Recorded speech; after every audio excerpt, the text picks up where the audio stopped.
Bismillahirrahmanirrahim.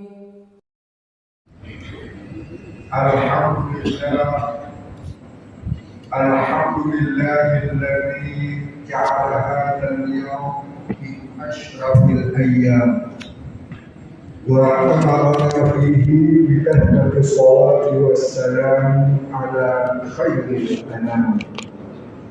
Asyhadu an la ilaha illallah wahdahu la syarika lah wa asyhadu anna sayyidana Muhammadan abduhu wa rasuluhu la nabiyya ba'dah.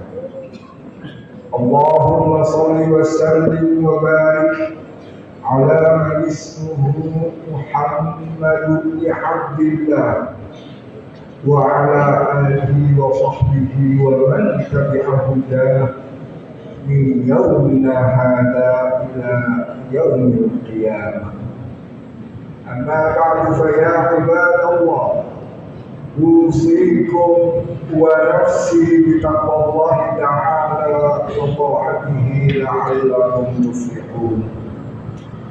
Faqala ta'ala fi kitabihil karim, a'udzu billahi minasy syaithanir rajim. Ya ayyuhalladzina amanu taqullaha wal tanzur nafsun ma qaddamat lighad wattaqullaha innallaha khabirun bima ta'malun. Shadaqallahul azim. Ma'asyiral muslimin, hamba Allah, jamaah salat Jumat yang dirahmati oleh Allah. Selaku khatib al-fakir yang berdiri di atas mimbar ini, tidak lupa untuk menyampaikan wasiat yang ditujukan kepada diri pribadi terutama, kemudian kepada jemaah sekalian, untuk bersama-sama kita berusaha dan berupaya meningkatkan kualitas iman dan takwa kita kepada Allah. Ketahuilah saudara-saudara bahwa surga yang luas dan seluas langit dan bumi hanya dipersiapkan bagi orang-orang yang bertakwa. Mudah-mudahan kita termasuk di dalamnya. Amin ya rabbal alamin. Saudara-saudara kaum muslimin, dalam kesempatan khutbah singkat kali ini saya akan menyampaikan satu tema, yaitu tentang keberadaan manusia di muka bumi ini, tentang asal usulnya, lalu apa tujuan hidupnya, dan kemana manusia itu nantinya. Sebagaimana kita ketahui bersama bahwa manusia adalah salah satu ciptaan Allah. Dan manusia pertama yang diciptakan oleh Allah adalah Nabi Adam alaihissalam. Beliau diciptakan dari tanah. Huwallazi khalaqakum min turab. Dialah Allah yang menciptakan kamu, menciptakan kalian dari tanah.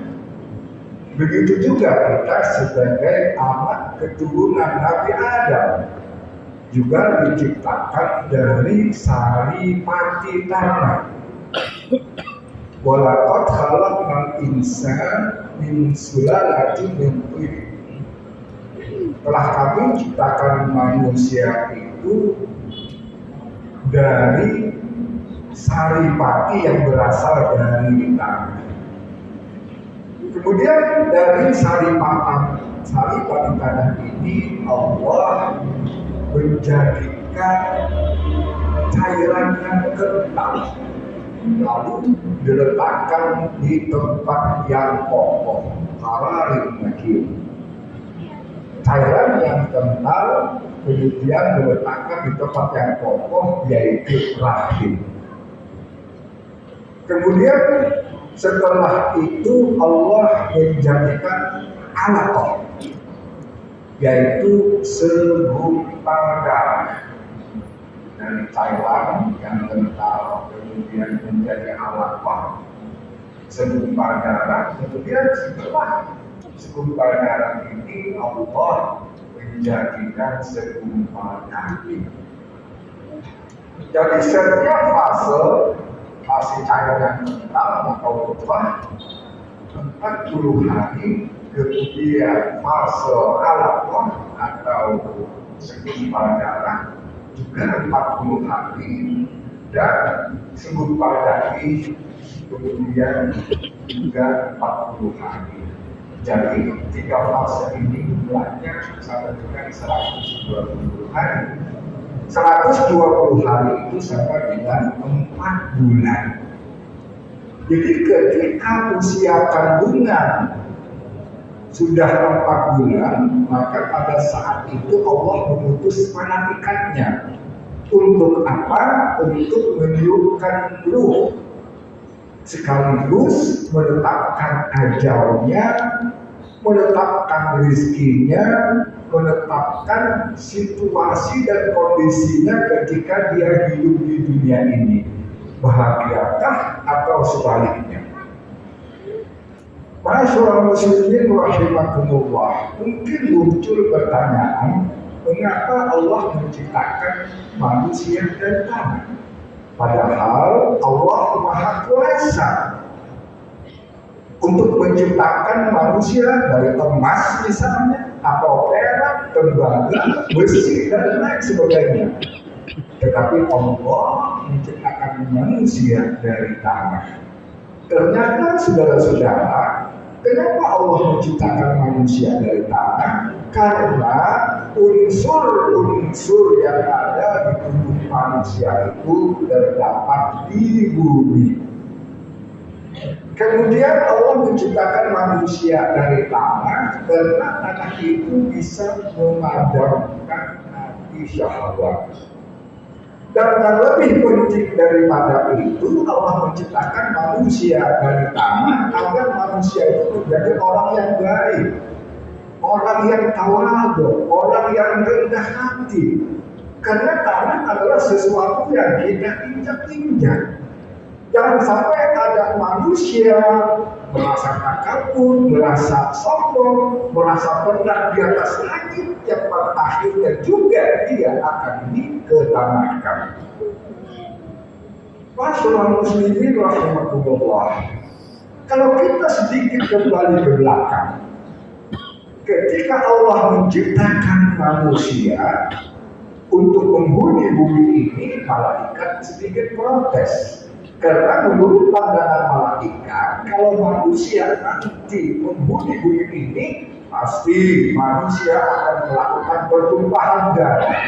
Manusia akan melakukan kerusakan di bumi ini. Dan itu memang terbukti saudara-saudara. Tetapi Allah tetap dengan keputusannya. Karena ada hal-hal yang tidak diketahui oleh malaikat. Ini alam, aku lebih tahu kata Allah dibanding kalian malaikat.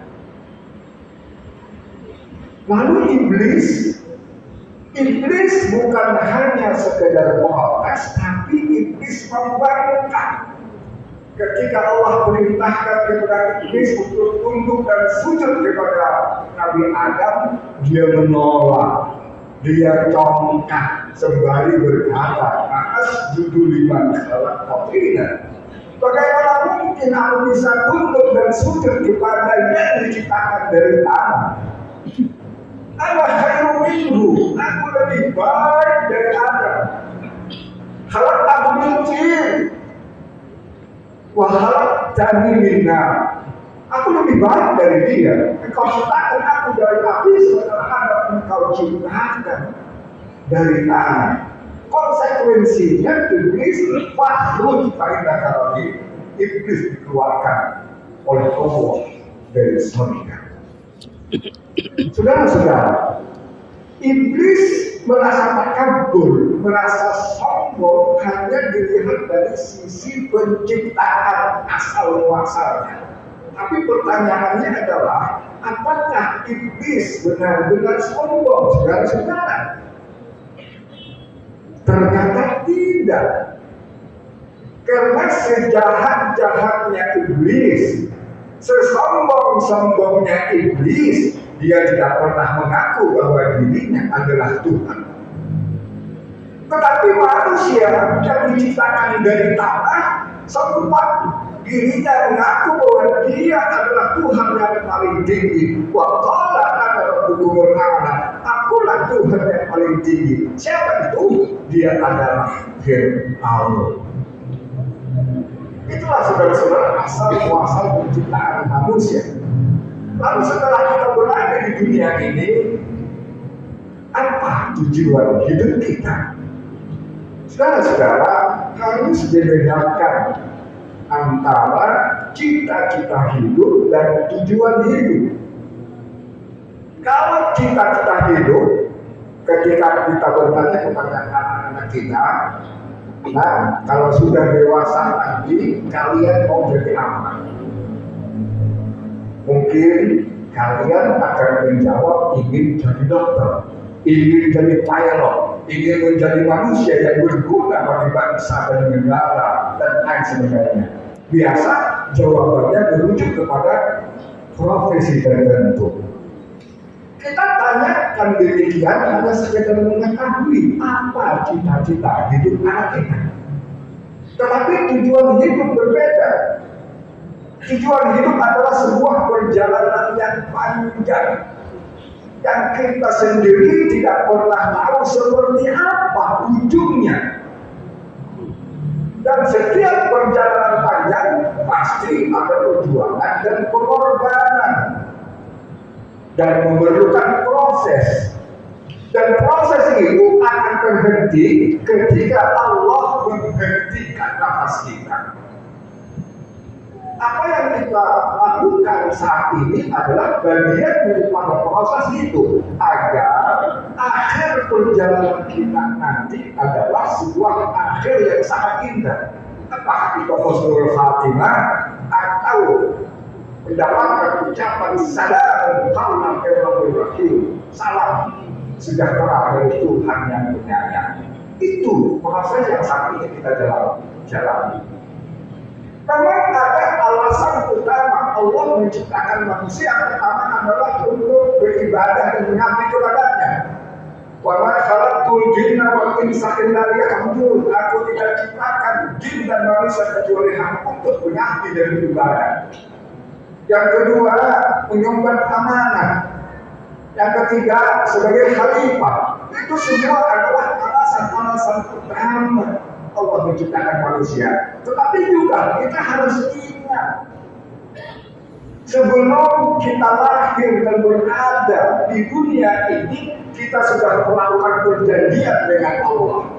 Kita pernah bersaksi, bersumpah di alam tanpa berantah jauh sebelum kita berada di dunia ini. Saat itu Allah berkata kepada jiwa-jiwa yang diciptakan oleh Allah. Kata Allah, alastu bi rabbikum, bukankah aku ini adalah Tuhan kalian? Lalu jiwa-jiwa tersebut atau kita menjawab, qalu bala syahidna. Benar ya Allah, Engkau adalah Tuhan kami dan kami bersaksi untuk itu. Dan ketika kami nanti hidup di dunia ini, maka akan kami jadikan Engkau sebagai tujuan hidup kami. Ini sudah sumpah dan saksi kita, saudara-saudara. Jadi siapapun dia, apapun kapasitas dan jabatannya, ketika dia ingat dengan sumpah itu, saya yakin dia tidak akan menyimpan dalam menjalani hidup dan kehidupan ini. Dia tidak akan menyimpan, dan sebagai seorang muslim sejati, dia akan taat dan selalu patuh kepada apa yang diperintahkan oleh Allah dan apa yang dilarang oleh Allah. Saat ini kita hanya berproses, salah satu proses, dengan harapan mudah-mudahan kita dipanggil oleh Allah. Ya ayyuhan nafsul mutmainnah, wahai jiwa yang tenang. Itu satu. Yang kedua, dengan harapan mendapatkan ucapan salam. Yang ketiga, dengan harapan kita di akhir perjalanan hidup kita mendapatkan husnul khatimah. Lalu setelah itu akan kemana kita nantinya? Tentu Allah berfirman, Inna lillahi wa inna ilaihi raji'un. Kita ini adalah milik Allah dan suatu ketika kita akan kembali kepadanya.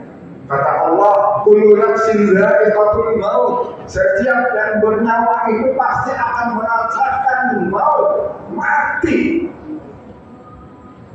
Mati, saudara-saudara, hanyalah sebuah proses berpisahnya roh dengan jasad.